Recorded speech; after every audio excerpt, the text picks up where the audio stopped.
ashama ijoollee akkam jirtu nageenyi badhaadha jijjirtu birraan bari'ee amma immoo yeroo gara bonaa deemaa jira isinis gara qormaata simisteera tokkoffaatitti deemaa jirtu kun qophii afoolati qophiin afoolaa yeroo hundumaa karaa chaanaalii OBN gaammeetiin torbaaniin gadiyaati isinii dhufti jechuudha televizyiinii OBN gaammee chaanaalii gaammee bakka jirtanii rimootiin sirreeffattanii amma nu dhageeffachaa jirtu jedheen abdii qaba ijoollee akkuma kanaan dura akkuma torbeewwan darbanii afoola Oromoo mata duree garagaraa isinii himaa ture arras afoola Oromoo hibboo mammaaksa oduu durii kan kana fakkaatan kan biraas isinii himuufan dhufe waan hayyoota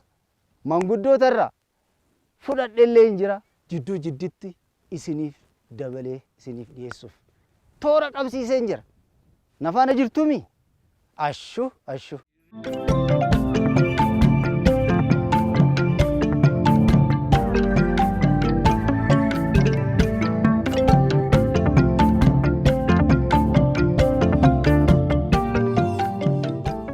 oduu durii jedhime kaamee waan beekturra gadi guurii Jimaadhaan.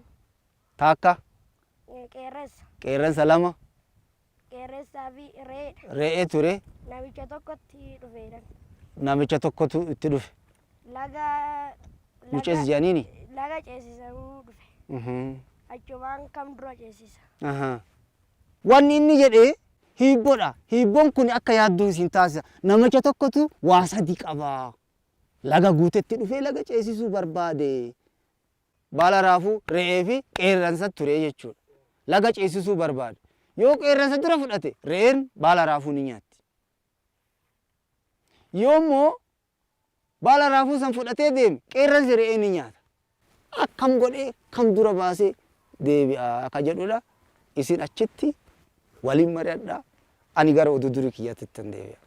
Tolee ijoollee.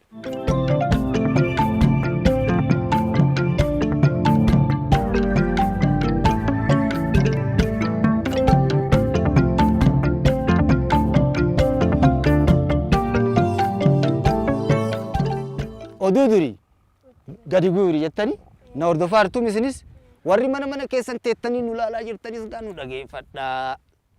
Oduu durii gadi guurii sheekoo hariiroo akkas jawaabame mana barumsaatti barattaniirtu. Tole ka bara durii guugee beektu andarii beektu miti andarii yookaan guugee yookiin bullaallaa makoodii maqaa baay'ee qabdi saaphaaliisa. Guugee, andarii, makoodii, wanee maqaa torbaa ol qabdi. Andarii guugee yookiin makoodiin tun hanqaaquu guuftee mana qabdi mukarraa yaafatte. Cuucii yaafatte jechuudha. Cuuculee ishii kanaaf nyaata barbaacha deemti. Nyaata barbaada deemtee nyaata fiddee dhufti. Waan akka raammoo homaa jechuudha. Waan ijoollee isiitiif yookaan cuuculee isiitiif ta'u jechuudha andariin tun. Andarii yookaan guugee yookaan makoodii jennee jirra miti. Akka naannawa maqaa garagaraa qabdi waan ta'eef. Achi amma jeedalli dhufee ol ilaalee ilmoolee kana nyaachuu barbaadee guugeen hin jirtu ture yoo isiin nyaata fiddee fi dhuftu. Guugee nagaa jirta akkami fayyuma bifti keetillee andarii adii kana ati bareedduu tana. Ani garuu beelawee waan si gaafadhu waan gargaari yaa. Maal si gargaara yaa obbo Jeedoo maal si gargaara jettee ni gaafatti.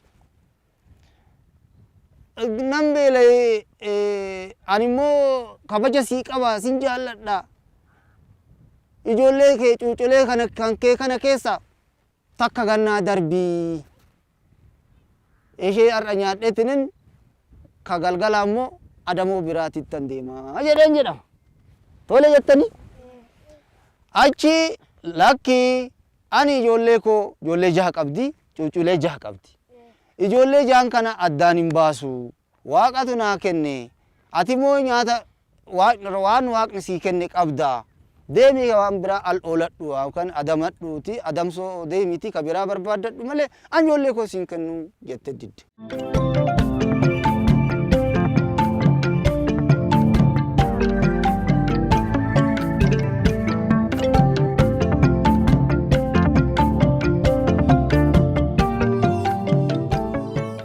amma inni itti dhaadate ka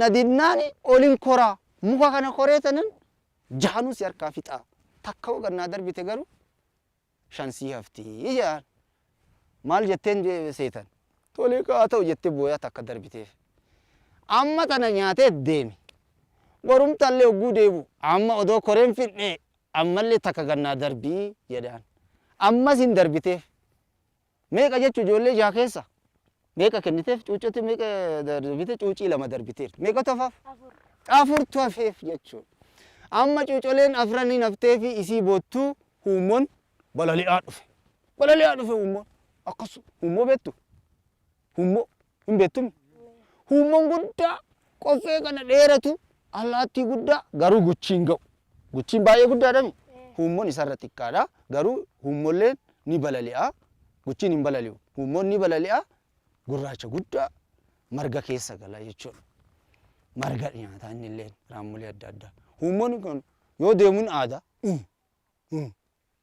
jedha huummoon yoggaa balali'aa dhufu isii boottu argee bira qubatee maal taatee boottaa yaa guugee yaa andarii maal taatee boottaa maaliif boottaa jedhaan.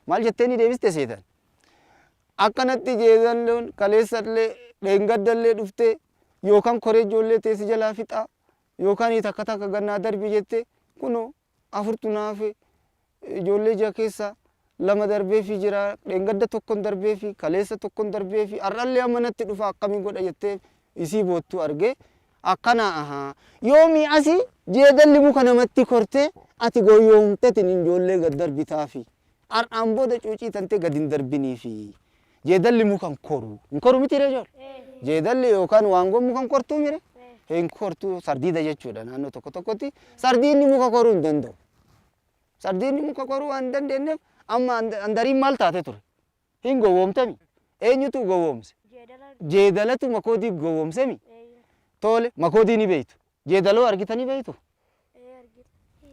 akkam fakkaatti biftisii garamitti kalaa gara sareeti moo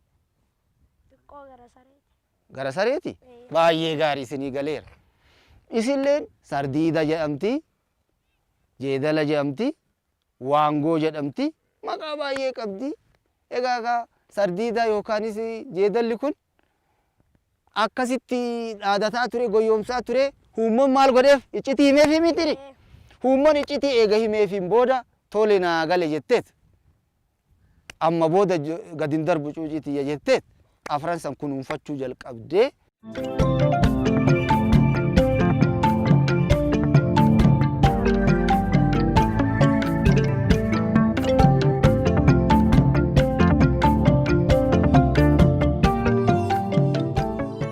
huummoon illeen biraa deeme andariinis deemtee nyaata fiddee fi ijoollee ofiitti deebite amma ni dhufe jeedalli dhufte gaa sardiidaa yookaan jeedalli kun dhufte ol ilaalteetiin ammallee gad naa darbitamu nan koreetanan si harkaa fixaree afran hafte tana jenna lama nan suufan jette jaartini inni darbeeyyuu nagaa kana booda ijoolleen an gadi sii darbu hin jiru deemii waanuma biraa barbaaddadhu hagana gaarraa na goyoomse sigaa jetteen jedhama amma oduu durii kanarraa maal hubattu oduu duriin kun maal nama hubachiisa gowwoomuun akka hin barbaachifne qaruutumni akka barbaachisu waa hubachuu waa gaafachuu waa dhageeffachuun gaarii akka ta'e huummoon immoo gargaaremi wal gargaaruunis gaarii akka ta'e nama hubachiisa faayidaan afoola oduu durii isa kana fakkaataa egaa ijoolleen isin ana waliin taate isiniif waa himaa turte warri mana keessan teettanii chaanalii OBN gaammetiin nu daawwachaa jirtan oduu duriin har'aa kana fakkaatti afoola mata duree biraatiin torban walitti deebina ammasitti nagaatti ashuu isin jaalladhaan illee galatoomaa isinis.